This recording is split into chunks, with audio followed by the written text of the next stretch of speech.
A government watchdog recently tried to post a bold message on giant billboards during the NBA Finals about LeBron James's refusal to speak out against Chinese human rights abuses, but was rejected by the sign company. The Virginia-based National Legal and Policy Center was poised to spend several $100,000 on 5 billboard images showing the superstar with a Chinese flag covering his mouth and the message, "Silence is violence." The billboards were set to be displayed near the entrance to the NBA bubble near Orlando, Florida, where James's LA Lakers are battling the Miami Heat for the NBA championship. But Outfront Media refused to put up the ads for fear of upsetting the famously outspoken James, according to an email from the company viewed by the Post. "We cannot accept the ad as it is right now," wrote the rep for Outfront, adding that the company would only put up the billboards if the NLPC agreed to remove the baller's image. "The Chinese flag is okay, and the silence is violence is okay," he said. But the conservative think tank is standing its ground. "Some messages are too important to be suppressed," said Peter Flaherty, chairman of NLPC. "When it comes to human rights in China, silence is indeed violence.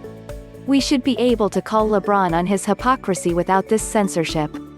James, who often speaks out about race and police brutality in the U.S., came under fire last year when he criticized the Houston Rockets general manager Daryl Morey for expressing his support for pro-democracy protesters in Hong Kong.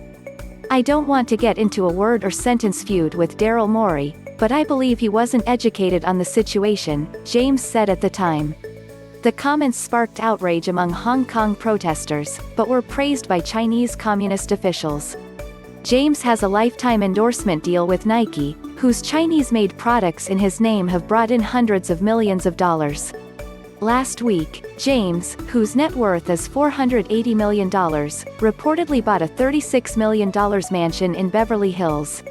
The NLPC says James has been silent about the Chinese slave labor that makes the basketball legend's Nike sneakers, which retail for $200 a pair.